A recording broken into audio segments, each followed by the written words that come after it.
banaanbax looga soo horjeedo nabadgelyo xumada ka jirta magaalada Caabudwaaq ee waqooyiga gobolka Galgaduud oo ay soo agaasimeen ururada haweenka iyo hooyooyinka ku nool magaalada Caabudwaaq ayaa ka dhacay maanta magaalada Caabudwaaq.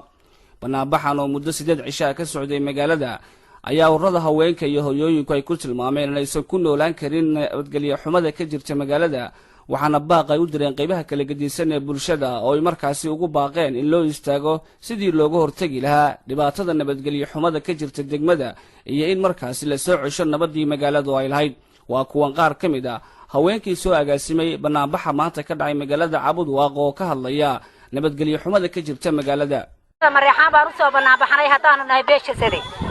waxaan u soo banaanbaxnay inaanu nabadgelyo helno, rag iyo dumarba nabadgelyo la helo ayaan u soo banaanbaxnay. nabadgelyo khaas aan u baahanay walaalaha iyaga dagaal wiil kuma dhashay wiil baa ku dhinta. waxaan u baahanay nabadgelyo khaas aan u baahanahay, waxaan u baahanay meel kasta aan joogno beesha reerkeeda gamaha inay isqabsato. waxaan u baahanay nabadgelyo wanaagsan, walaalaha jecel baan nahay inaan nabadgelyo wanaagsan ku wada joogno ayaan jecelahay. kana qubanahaya waxaan ka soo gadaadnay dhiibkana qubanahaya oo la leynahayo meeshana daaqsan baan ka soo banaanbaxnay oo aan la dareemayn baan ka soo banaanbaxnay waxaan ka soo banaanbaxnay oo aan ka soo qiiraanay saaka halka u soo banaanbaxnay waa maalinkii 18aad waxaan maraynaa oo dhagax iyo habadu nagu haalanayso oo ciyaalkii banaanka u soo baxeen oo hooyadii uurka leh banaanka u soo baxay oo muushi banaanka u soo baxay oo raganagu diidan yahay ilaa nabad ay ku soo dabaalaan. Daabaha Shidhagor cad oo kamid ah hooyooyinka degmada Caabudwaaq isla markaana dadkii soo agaasimay banaanbaxani looga soo horjeedo nabadgelyo xumada degmada ayaa kula dardaarantay bulshada qaybaheeda kale iyo sidoo kaleba jaaliyada dibaddu inay ka qayb qaataan sidii looga hortagi lahaa nabadgelyo xumada degmada ka jirta isla markaana loo soo celin lahaa nabadgelyadii magaaladu ay lahayd.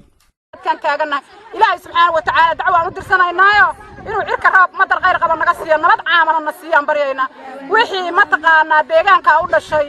oo doonaya dulmiga yaala inay ka dhidhiyaan sidayada taleefanad maxay ay tamiidiyaha soo istaageen ha soo baxeen ha ka soo tageen qof walba wuxuu haya banaanka uga soo baxo. walaalayaal dhibaato nagu socota dhibaatada raggayaga is haysta baan la dulqaadan weynay ma hadli karno walaalayaal waa aragteen idaacadaha waa naga fiirsateen internetka waa naga fiirsateen walaalayaal codkayaga hadduu idin soo gaaro mansadkayaga hadduu idin soo gaaro waxaan idinka codsanaynaa bacadka aan taaganahay waad aragtaa dhibaatada na haysata waad aragtaan dulmiga na hareeya waad aragtaa gabdhaha iyagu guur male Soomaaliya lama kaftami karno qof dadka u dhashay Soomaaliya lama kaftami karo 20 sano dadka hogaamin jireen siyaasiyiintayadii meeye mutacalimiintayadii meeye wax garadkayagii meeye xagee jiraan gabdhaha iyaga wax garadka ah xagee jiraan oo wax bartay war dadka gabdhihiisa kala badbaadiya war Soomaaliland gabdhahooda kala badbaadiya war Puntland gabdhahooda kala badbaadiya war gobolada dhexe gabdhahooda kala badbaadiya war gabdhaha inta qaryaha wadata oo ciideynaysa oo natuuriyeynaysa maahan inta kala soo baxa ma daalayno ilaahay baa nala jira ilaahayow cirkana madar khayr qaba naga sii ilaahow dulankaan ka soo baxnay ilaahow dulanka naga dulqaad